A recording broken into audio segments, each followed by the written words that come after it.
My lungs are burning, gasping for air. I can't breathe, suffocating me. Letting you go, impossible. I need to feel you inside me. Addiction is real, chasing the thrill forever. You are my drug, you are the only thing that keeps me up at night. You are my drug, and I'm exhausted, exhausted. You are my drug, you are what haunts me in the middle of the night. You are my drug, and I surrender,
Pull up a chair. This is Fluxtaposed episode 264.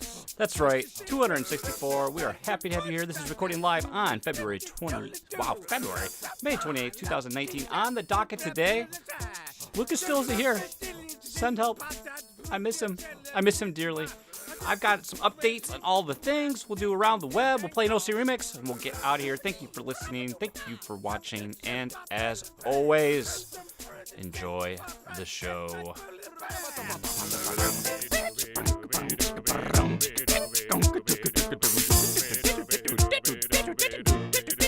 It's a secret.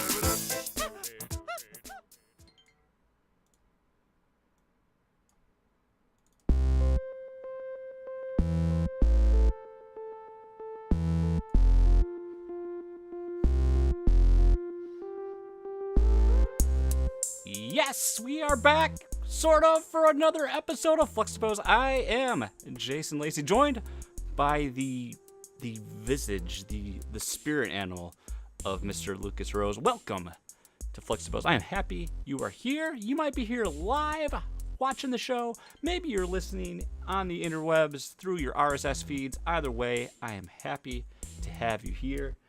Fun fact, I could have had a co-host.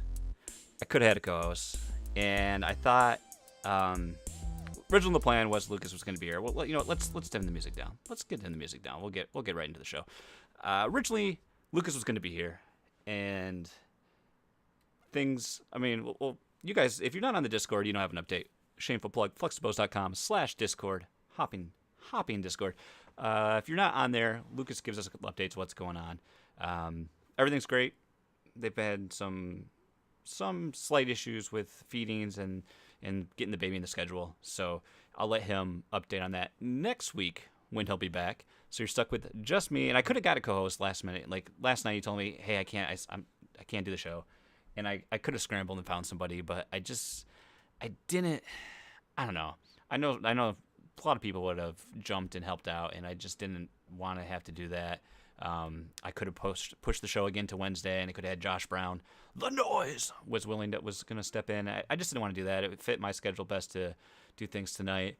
And I thought it'd be a good time to kind of give you, for lack of a better phrase, a state of the show. We'll get kind of a update. We'll do some housekeeping, get some stuff out of the way, and then it'll give us like a clean slate going in to Lucas's hopeful return next week, first episode of June.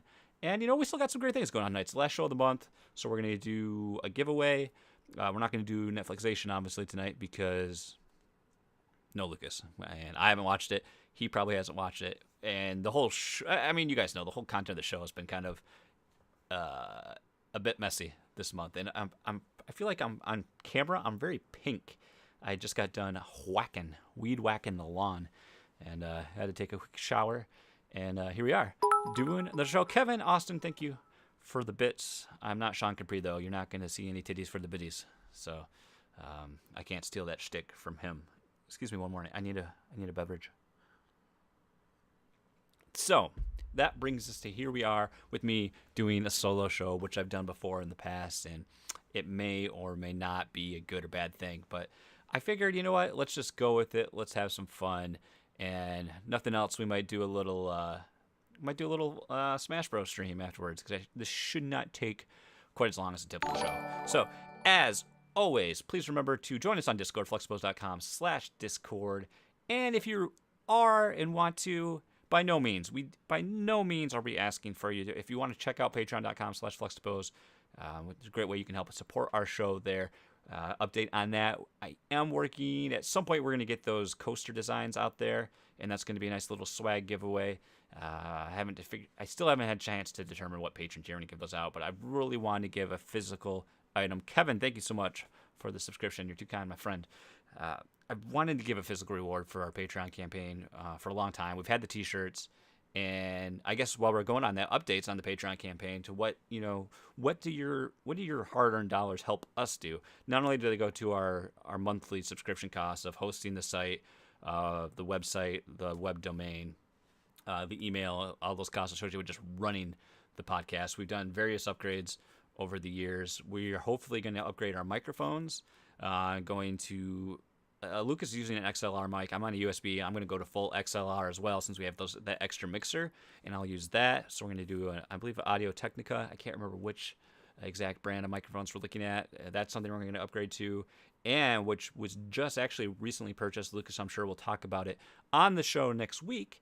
He just got the Microsoft Surface, not the actual Surface, but it's like the tablet version. It's like the step down below the Surface. So we thought of a ways to better the mixer. I mean the soundboard, because right now we're using his phone, and it's just clunky. It doesn't work right. So this is like a little tablet display that I'm sure we'll be able to get some sort of app, and we'll run all our sound effects and everything through that.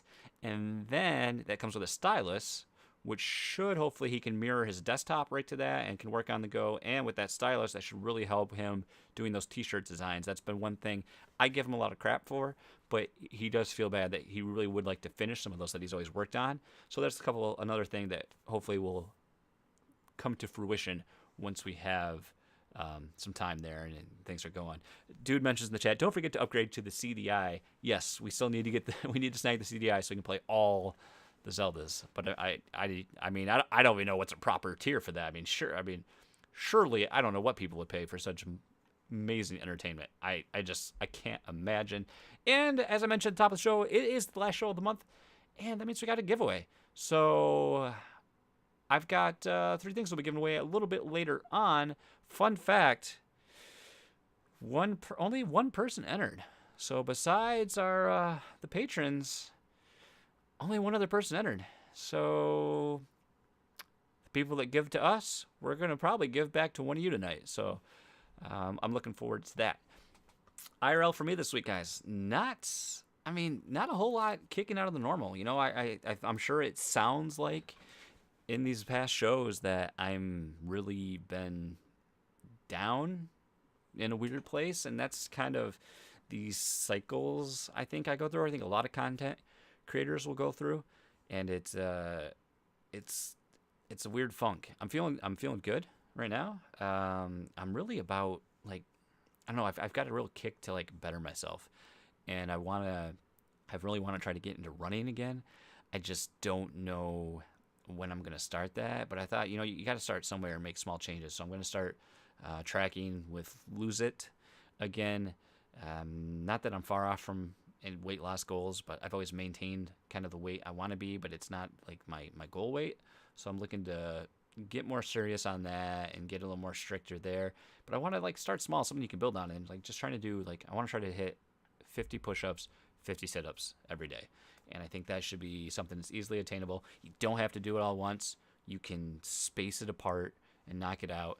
It was something that was really easy for me to do in my old office because it was a solid wall. So at our new offices, my personal office, I've got the door and it's the one wall that faces out to the main office. It's glass, but it's like the smoky glass at the top, and then it's like normal glass at the bottom.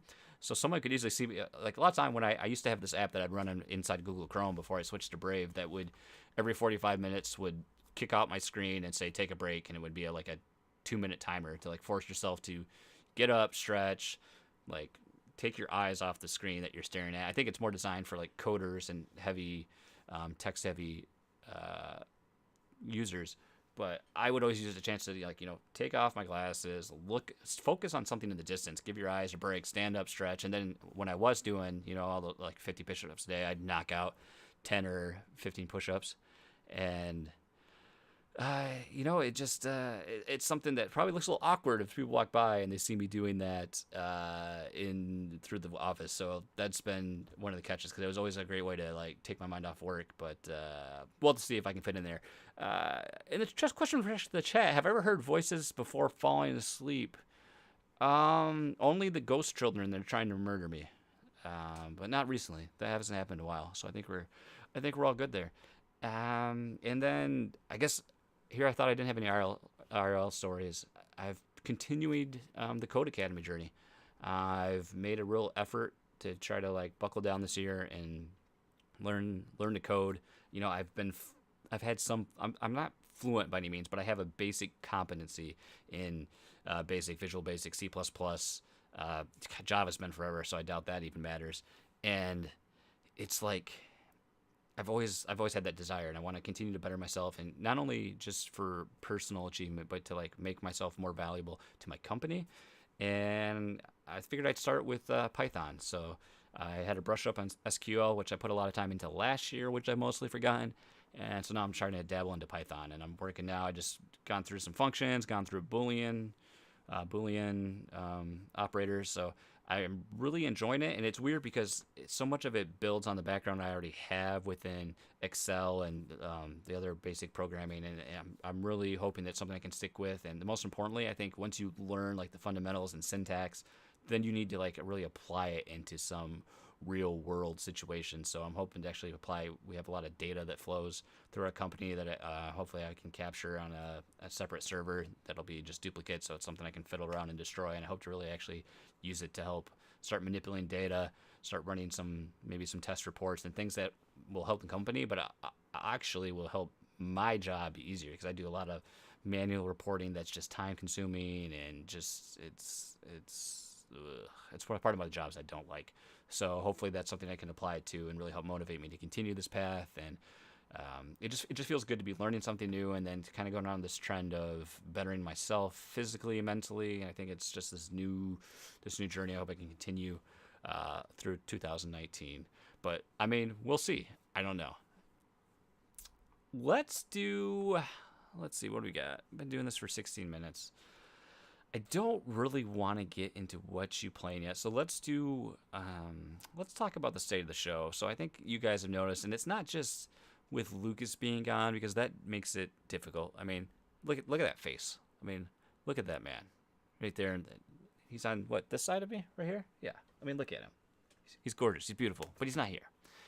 He's gonna be back. He's had a baby. I understand. Nothing against that, but even prior to doing that, we kind of. I don't want to say we phone it in, but because of the nature of the show, because we're not strictly a gaming podcast. We're not a movie podcast. We don't focus on one specific piece of content. So that's beneficial because we can drift around and we can bounce from topic to topic and can kind of do what we please. And we always kind of pitch this as a hangout podcast where we're just going to, this is what it's like if you're out at the bar with us and just hanging out talking, and we want to invite you we want to connect with you on that personal level and open up to you and give you that part of our lives.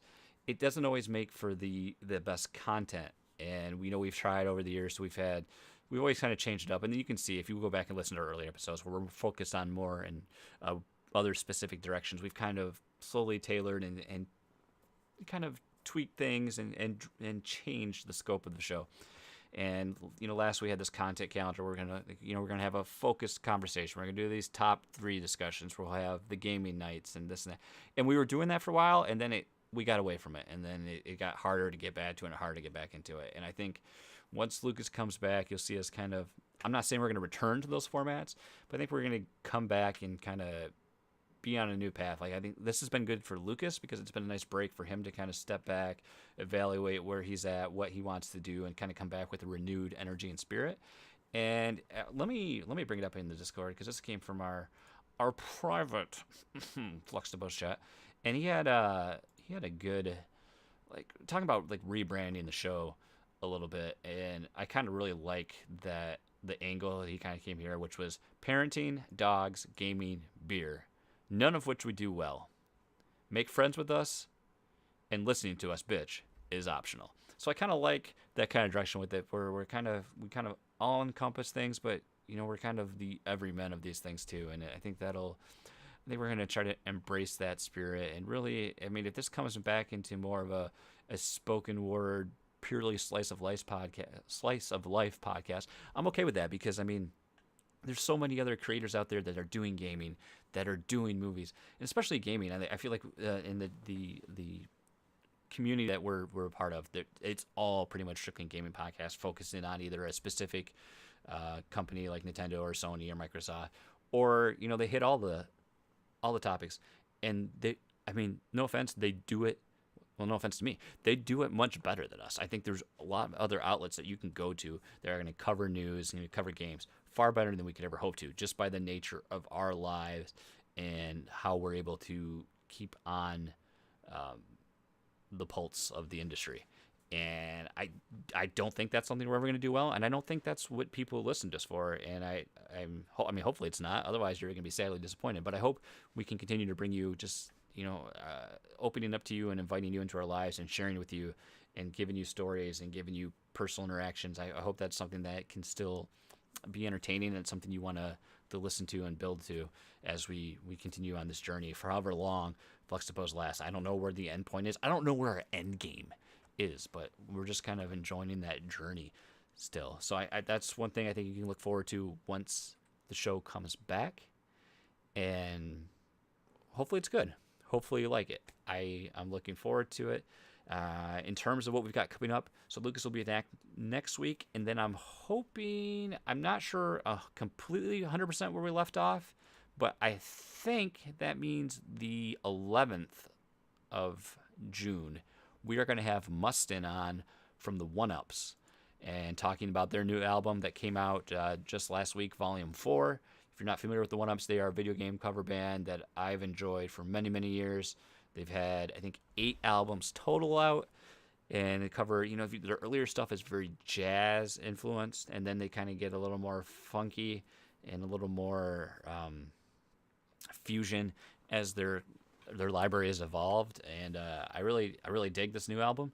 Just came out, I believe, on it was either Thursday or Friday last week. So we got connected to him through Trash Turkey from the Backlog Busters podcast, if you're not familiar with them. And he just kind of like tweeted out they had a tweet about people, if the people were interested in reviewing the album, and he had quoted them and said, I think Fluxtaposed and Lucas and I should do it. And I don't think we're anywhere near qualified to review a musical album, just from, we both have some musical backgrounds, but just from a technical standpoint, I don't have the scope to like fine tune and like to accurately give an album review. I personally don't think, but he also was like open to doing podcast appearance, things like that. And I think, well, I have a podcast, so we could totally do that. So it'd be cool to have him on the show and connect with him and talk about the music and what it's like, being in a video game cover band for as long as they've been around. And he does he produces music on the side as well. So I'm really looking forward to that. I hope you guys enjoy that coming up in the near future. And other than that, it's just going to be business as usual here. We're going to keep, we've got this Patreon. We kind of want to always, everyone wants to grow their Patreon or bring that to the next level. But I want I want to continue that. I want to continue to give back to you, the community, the listeners, the people that supported this all the way, whether that's going to be our regular monthly giveaways or a couple unique giveaways. And here's the one thing I always want to stress. I always want to stress when I talk about Patreon is, you know, I don't expect you guys to do it, so that the fact that you do is amazing. But I never want people to have to feel bad if they have to duck out for a month or stop altogether, or there's other creators they want to give to and they want to, jump in and jump out, because I'm just happy that you supported us for any duration of any period of time. So the fact that you did that, and then I can only say thank you for there. And maybe you'll come back, maybe you don't, but I'm just happy that you supported us for any length of time. So please, again, from my heart to yours, thank you so much. And never fear and like, oh, well, I can't listen to Fluxtaposed anymore, and those guys aren't going to like me because I'm not a patron. No, it's not the case at all. Totally understand. I mean, you've listened to Lucas and I talk about all of our problems for way too long. Totally understand what comes up in life and how things get tough and what you have to do to make it. So by all means, I totally get it, and I do not. No art. I can't even talk. So there's that. Let's do the giveaway. I'm not going to stream this. I've got a bunch of people in this list. It's that random name picker from miniwebtool.com. Chat, if you would like to participate, give me a number 1 through 5, and that's how many times I will push this button, and that will be the winner. Give me that number. Let's go. Gives me a chance to slurp on a beer. That's tasty. Deuterino, number 3. I like Deuterino. We're going. That's 1. That's 2. That's 3. Our winner, Josh Burboni. Oh my goodness. He is the winner. Josh, congratulations, sir. I believe I know what you picked, but we'll connect on social media anyway, just to shore up those details. Congratulations, sir. Thank you for playing. Thank you for winning. Man, it pays to be part of the Legion. Look at that. We pay you to listen to this show. I mean, what could be better? We haven't done it in a while. Let's do an Overclocked remix break. We'll come back. I'll do a little What You Plan, and we'll do a little Around the Web and shut this show down. It'll be a nice, quick, easily digestible 40-ish minute show, and then I think it's time for Smash Bros. So I haven't done this on the show. Heck, I didn't even play a remix last week. So let's see what we've got here. OCRemix.org. Let's see. Last week we did Hatino Racing, and I pulled something. Let's see. What do I like? What do we like? We got some Mario Kart 7. We've played Hollow Knight, I think. Silius, we've played that. Have I played? We've played a lot of Chrono Trigger, but I really like Chrono Trigger. Saga Frontier. Link to the Past. I do like Link to the Past. What do you guys think? Dark World theme, or let's see what we got here. Chrono Trigger is, what type of music we got? That is jazzy, which I do like.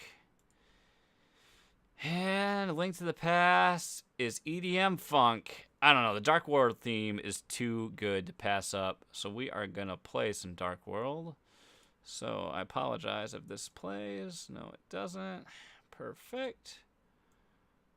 All right.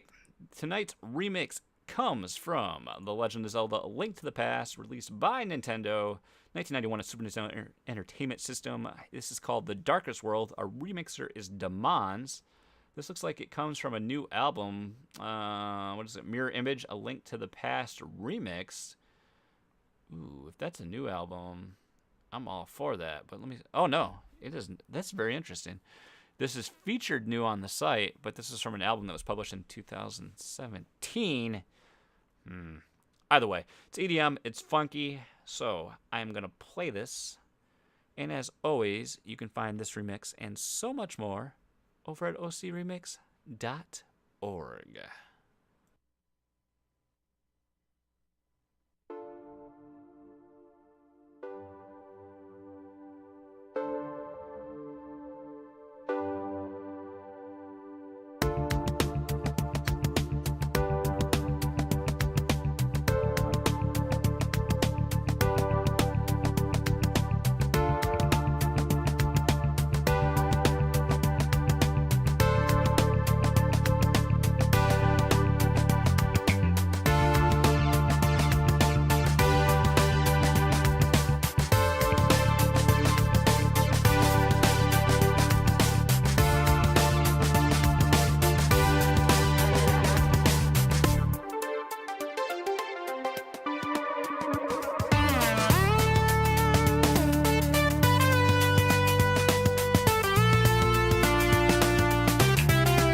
Woo! The funk did intensify. Boy, did it ever.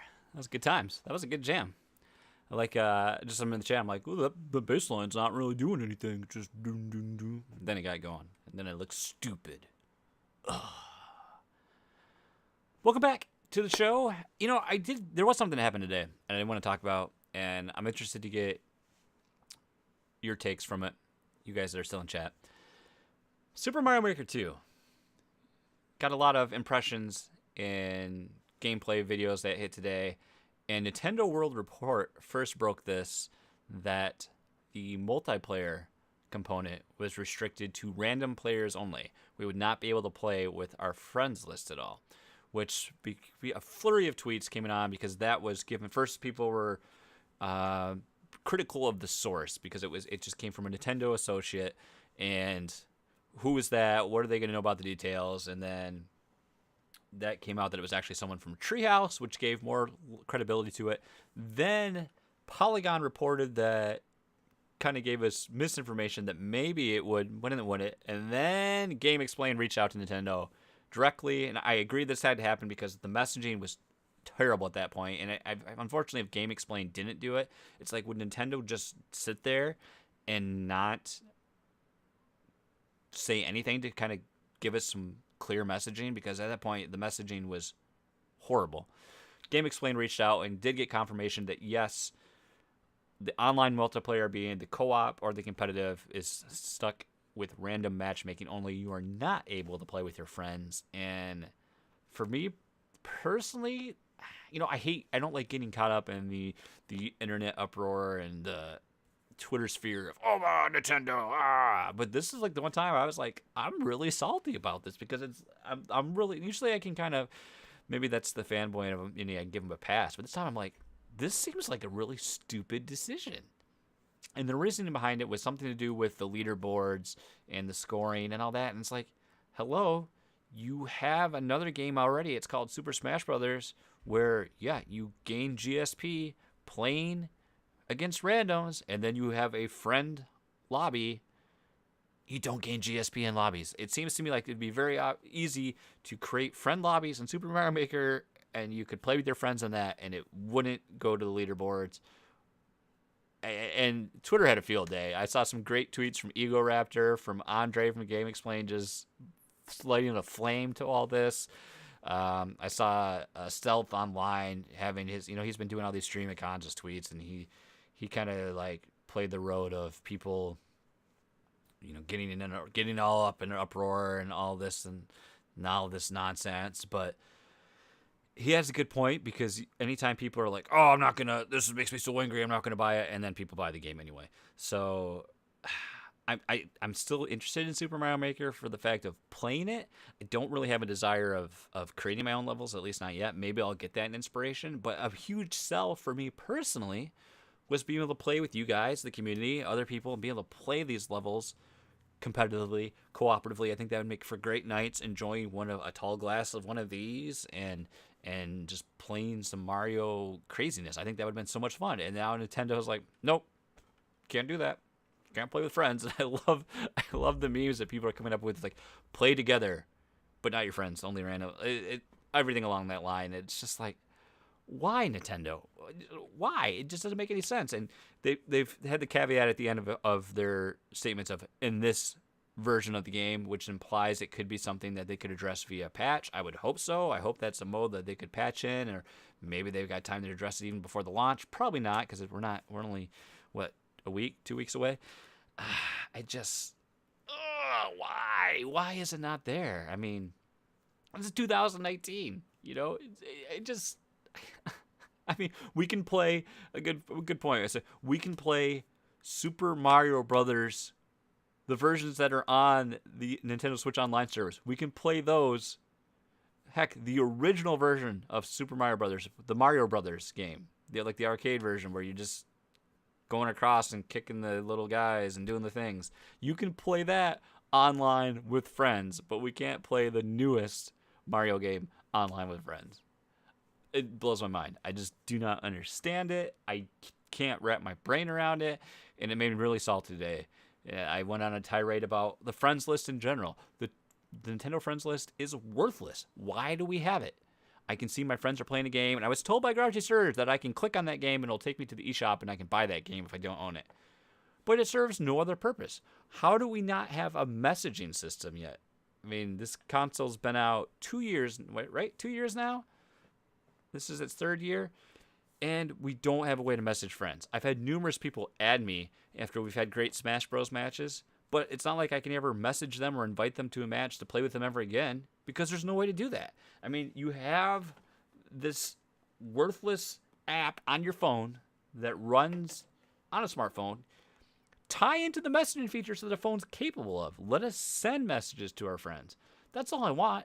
Let me communicate with my friends because right now, I mean, Nintendo, ever since a friends list has existed, you can't do anything with it. It's worthless. I don't understand. Please understand. Please help me understand because I can't. Lucas breaks in the chat. This is Jason Solo 2. I'm a beast. Yes. And I've been doing it for almost 40 minutes. Let's go. Come on. I just don't. Nintendo, why? Why, Nintendo? Just, if I ran Nintendo, well, I'm not on that show anymore. So let's talk about a little bit what you playing. Things I haven't mentioned that have happened on the show. I watched Annihilation. You know that movie with Natalie Portman and that dude from Star Wars? Very interesting movie. It's on, is it on Netflix? It's on Netflix or Hulu or on Prime. It's on one of those streaming shows. I watched it. My wife watched it too. Usually like that sci-fi stuff isn't quite her jam. Pretty, overall pretty interesting. I like some of the creepy stuff that happened with like the bear and what was going on with how things are mutating, and the reveal at the end was really creepy, but I kind of like what they did with the ending where it's kind of like what you have to kind of interpret what you see. What does it mean exactly? Interesting movie. I don't want to go. I mean, yeah, I could go into spoiler territory. It's been out for what, two years? I don't even know. But I thought it was worth a watch. I think I'd give it. If we're talking like out of a 5 scale, I think I'd give it somewhere between a 3.5 and a 4. I thought it was pretty good. But the main thing I just get that out of the way. The main thing I want to talk about. Oh, before I go to the main thing, Shakedown Hawaii. I kind of was pretty critical on the game, and I've been playing that again. And I think, honestly, I'm playing it just so I can finish it. At this point right now, I think I'm on day like 66 or 67 in the game.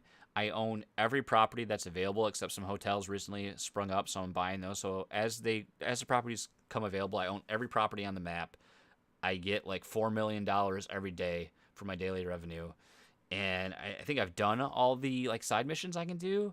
Like there's some challenges here and there, but like, man, like the missions, I think I'm like 82% done. So I'm like over 3/4 of the game, but it's like I'm just playing through it to play through it. Like it's fun, but for me it just gets old kind of fast. And like the music's fun, and, like the sprites are cool, and the game can be fun, but like the story doesn't really. I mean, all I know is like, yeah, I want to be the dominant tycoon on Hawaii, but it's like it doesn't do a good job of like making me want to keep playing, and it feels like each mission is just kind of plucked from here or there randomly, and you just go and do them, and it doesn't really feel like they flow together or why. And I don't know. I waited for this game for so long, and it's kind of let me down. And it's not a bad game, but I think it could have been so much better. And I really don't think there's a lot of challenge there, because it seemed to be pretty easy, just a matter of time to build up your empire, unless like the trick is how quickly you could do it. Could you do it faster than the number of days it took me? And I guess maybe you can compare to your friends. Oh, I did it in 70 days. It took you 85. Oh, you effing noob. It's just, I'm not upset. I'm just disappointed. Shakedown Hawaii, you could have done so much more for me. And yeah, it's got these putting jokes at pulp culture and gaming and marketing and just the nature of consumerism in this country. But after a while, you just doing that over and over, the jokes kind of, they fall flat a little bit for me. So, it is what it is. And okay, the main event tonight for me, The History of the Future, Oculus VR, and I can't remember the rest of the tagline of the book. It's by Blake J. Harris.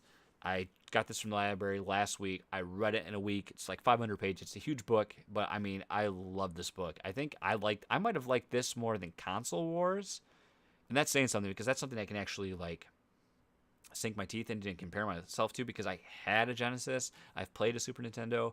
I'm invested there. I don't have VR, but I like. Maybe it's because this took place 5 years ago. It's recent, and that's what really dug me into it. But like after I finished this book, I'm like going on the Oculus website and actually like researching how much their headsets cost because I'm really excited about this technology. I want to experience this again. Obviously, I've used an Oculus Rift before. Lucas has one. He let me, I had the pleasure of actually getting my hands on and testing it out. But I want to see how far this technology has come in these years. They've just launched the next consumer versions of their headset. But let's backtrack a little bit. Let's talk about it. It's by Blake J. Harris, again, the author of Console Wars. This is his second book. And this really, it kind of focuses on Lucky Palmer, who is the inventor that kind of came up with the Rift. But it does talk about Oculus's journey. Out of nowhere, the Ouya's in this book. I wasn't expecting that. And it just kind of gives you the timeline of when he, developed this headset, when John Carmack got involved, when Scaleform, a bunch of the guys that created Scaleform, which was a developer tool that's used with Unity, that's used with Unreal,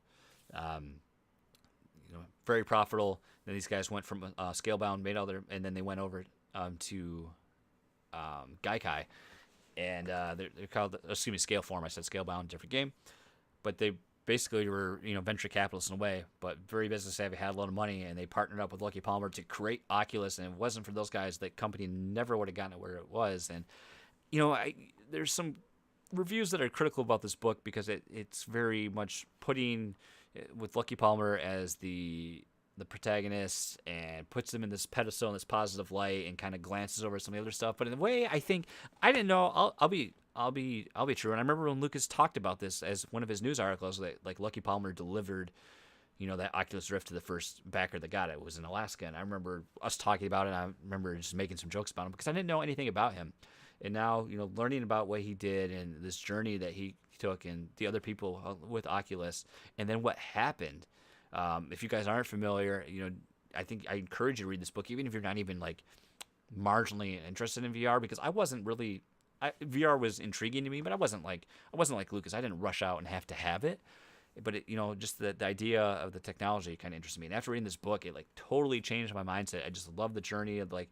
So Blake J. Harris had like access to Facebook and Oculus as this was happening. So he'd been researching this for a long time, and then all of a sudden he got his access was Facebook was like cut out, and it kind of touches on the book, but it doesn't. But it's really interesting to see what happens. So for people that aren't familiar, Oculus developed the Rift. They were competing with, they were in talks with Valve. They were in talks with ZeniMax, who bought id. They were in talks with. They had some other companies around there, and. They were fighting different venture capitalists against Ouya with Kickstarter because Ouya was launching at the same time, and that was going to change gaming as we knew it. Ouya didn't. Ouya failed horribly, and what I really appreciate about Lucky Palmer and Oculus was like his whole thing wasn't ever to make Oculus. Like his goal was never to like become a millionaire and become rich from Oculus. His mindset was always to make VR relevant and get other people as excited about VR as he was. And I found that to be really refreshing in a way. And unfortunately, Facebook comes in, buys Oculus for what was it, like $4 billion, and then you just see everything kind of change at that point. And it's just interesting what happens. It really kind of, for me, reinforced that opinion I think that Mark Zuckerberg already has as a business, as not only a person, but as a businessman, and his tactics and what he's willing to do. It kind of reinforced all that.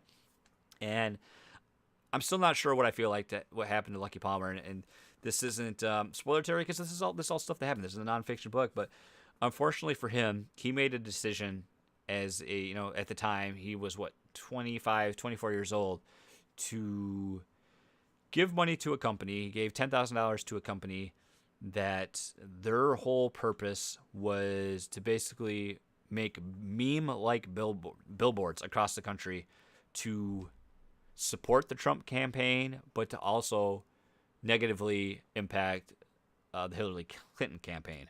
And Lucky Palmer isn't exactly a Republican. He's historically voted Libertarian, but in this specific election, he kind of agreed with some of the things that Trump was campaigning for. And I think at the very beginning, some of his ideology and things like that, I think people could say had some positive aspects.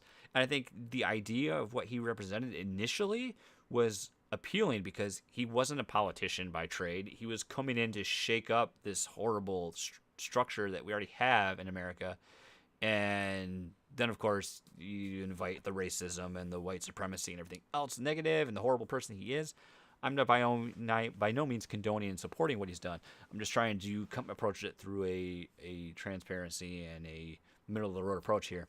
So he gives this company this $10,000. They only ever put up one billboard, but they were huge on Reddit, and it came from the Donald subreddit, which is this huge Reddit that's, I mean, yeah, I don't even have to explain how many negative things surround that whole ugly corner of the interweb. Anywho, it gets they have his money, but they don't. He was always anonymous, and people wanted to like gain some insight of who one of their big contributors were. Basically, you know, the source links him, ask if it's okay. They connect him to this news outlet that if it's okay for him to interview. He says yes, as long as his name isn't published. And they ask him all these questions, and then basically this source just publishes out there that Lucky Palmer is this person, and then it just immediately explodes that he's a racist and everything that you would associate with the Trump campaign for him. And plus he's in Silicon Valley, which is like liberal hotbed. So and unfortunately it's you can't say that it is, but let's face it, it basically is. He was forced, in this case, he was forced to step down. Well, it was originally reported he was forced to step down from Facebook because of the problems from that. And then all of a sudden, recently, after this book was published, in interviews, he said, "Why would I, leave the company that I started? I was fired." And I mean, it makes it seem like that he was fired because of his political beliefs. Not that I could condone or support them, but you can't. That's a really slippery slope if we're going to start coming after people and judging people because of that, especially when it comes to their employment. And I'm going only by what I know from this book, and I haven't done any outside research. And some of the comments I've read to reviews with apparently, there's pictures of him with Bannon and all these other people that were in the Trump campaign and the Trump core unit. So I don't know what happened there, but I mean, it's a horrible, amazing journey and then a horrible ending. But just, man, the ride and what happened with Oculus and then the rise of the HTC Vive. And so now we're at the point now, which brings us today. We've had the initial launch of these consumer versions of the headsets. And now we just had Oculus launch the Oculus Quest, which is a complete standalone headset, doesn't need a PC. Another version of the Rift, which is the Rift. Is it the Rift S, I think, which is supposed to like the newer version of that. And I'm really curious how that stacks up to the original. Obviously, I'm not going to jump on it for $400 to experience that. HTC has a new version of the Vive coming out. Valve has their own headset coming out, which looks to be crazy expensive. But it's interesting that Valve so long was just kind of dabbling in the VR, AR space, and now they've got a headset. Wild to see what this technology does. I'm not sure if this is ever going to take off for gaming because I just don't see how it can really be utilized for gaming. I don't see us in this future of like Ready Player One where we're going to have these treadmills and these suits that, let us experience sensations of touch and pain while we're playing things. I think where VR is really going to take off is in simulations and military training and in the private sector and things of that nature. HoloLens, I don't, question in the chat, what about the HoloLens? I don't know, that's not touched on in this book, none of the stuff that Microsoft's done, so I'll be interested to see, I think, AR has a good, application moving forward and what that can do. I mean, what about Google Glass? That was going to be the biggest thing. But I thoroughly enjoyed this read, and I think if you're intimidated by the 500-page nature of it, it's a quick read. I would go through, read 100 pages in a day really easily. I think, the type font is a little large, and it just reads really fast. I mean, I just was enamored by it, and I think I just love, like, tech / gaming-based nonfiction, so I'm really itching to find something else. And I really found myself, after I finished, like, I missed that. I missed reading, so I'm really looking forward to the next book to dive into. And it was really good. I really recommend it to anyone. And I did watch Ready Player One finally as well. I'll save my thoughts for that on the next show, because I feel like I'm rambling a little bit here, and I've drone on and on. So let's do a little around the web, and we were gonna shut down the show and get out of here. So let me see what I got here. Let me open up my pocket, because I don't have them pulled up pre-show like a professional. Yeah, I'm gonna go to my list. So here we go. First, I gotta delete this one. Yeah. So starting out, I got 2 topics for us here. Number 1 was submitted to us by Mr. Skinny Matt over on the Discord. It's coming from Florida, because we like Florida. Kevin Austin says the Pokemon show was a steaming pile of shit. You just should have stayed here the whole time. I mean, it's Pokemon. I could have told you that, bro. This is from Florida. Woman allegedly beat wife with a bedpost on Florida trip for putting marijuana in the washing machine. Yes, woman has been arrested in Florida over claims she beat her wife for accidentally putting marijuana in a washing machine. Ashley Perkins of Youngsville, Louisiana. So she's not a Florida woman, but she was temporarily Florida woman, was visiting family in Navarre with her spouse when an argument erupted over the missing drug. According to a arrest report, the argument got violent when Perkins started beating her wife about the head, legs, and left arm with a bedpost. Yeah. And, here we go. When police officers arrived, Perkins told them, "I did not hit her. I did not." And the injuries were her from rolling on the bedpost while sleeping. She was booked in the jail with a $25,000 bond and has been charged with aggravated battery causing bodily harm or disability. Apparently, a bedpost is popular. It looks like last month there was also used in a hallucinating Florida man attack. Oh, God.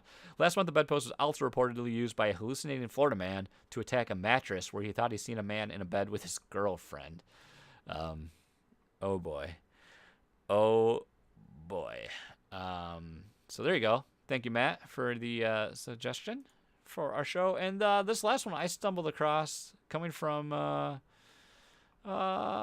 this is Michigan, Alpena. Our headline is Michigan man entered same Walmart 3 times and allegedly stole $6,000 in merchandise. Michigan State Police have arrested a man who allegedly entered a Walmart 3 times in the same night and stole more than $6,000 in merchandise. The alleged thefts occurred at the Alpena Walmart beginning at 1:30 a.m. on March 22nd when 34-year-old Matthew Brown of Atlanta, it's quite the drive, came into the store and took several items from the electronic department. He then went to the garden center, forced open the doors, and dragged the stolen items to his car parked nearby. He then returned 20 minutes later and did the same thing. Suspect eventually returned to the store a 3rd time and stole more items, leaving the store through the same doors. The stolen items included 3 50 to 65-inch TVs, a drone, AT&T cell phone, a computer building kit, a flashlight, a Schwinn bicycle, an HP Pavilion desktop, a PS4 racing wheel, and a 6-terabyte Western Digital hard drive. That's quite the spread. I mean, wow. Looks like troopers reviewed the surveillance footage, interviewed witnesses, and he arrested Brown. They recovered most of the stolen items. Additional items from the Walmart thefts were in a Saturn Vue belonging to Brown, along with a small metal safe and other suspected stolen property. There you go. I guess if you try and fail to succeed, I don't know. There you go. Don't steal from the same store a lot. I don't know what the moral is here. Don't be Florida man. Don't be Michigan man. I don't know. You guys can do better than that. Kevin Austin reporting Pokemon Sleep coming in 2020. That's a really bad name. I'm not going to get into Pokemon. It's just never going to happen. It's not going to happen, guys. But hey, guess what? I think that is going to do it we made it. Solo show in the books. Whew. Thank you guys for hanging out with me. Thank you for listening at home. Thank you for watching on the stream. And I have to say, thank you to all of our patrons, but a special thanks to our arbiters of awesomeness, Josh Brown, Kevin Austin, Kyle Heyman, Tyler Raylan, Tom Servo, Donnie Reese, Matt Knight, and our executors of excellence, Edwin Callow, Dude427, and finally, Bow. That's right, Bow before the Crusaders of the Legion, Josh Barboni, Dan Anthony, and Devin Tyus. Josh, thank you again, and congrats on your big giveaway win. If you want to join the Flux Legion on Patreon, please check out patreon.com/Fluxtaposed for all the details. That's it, guys. Time to pack it up, close up shop. I'm going to stream a little Smash Bros. And then edit this beast. Come back next week for the return of Lucas. It'll be a great time. I promise.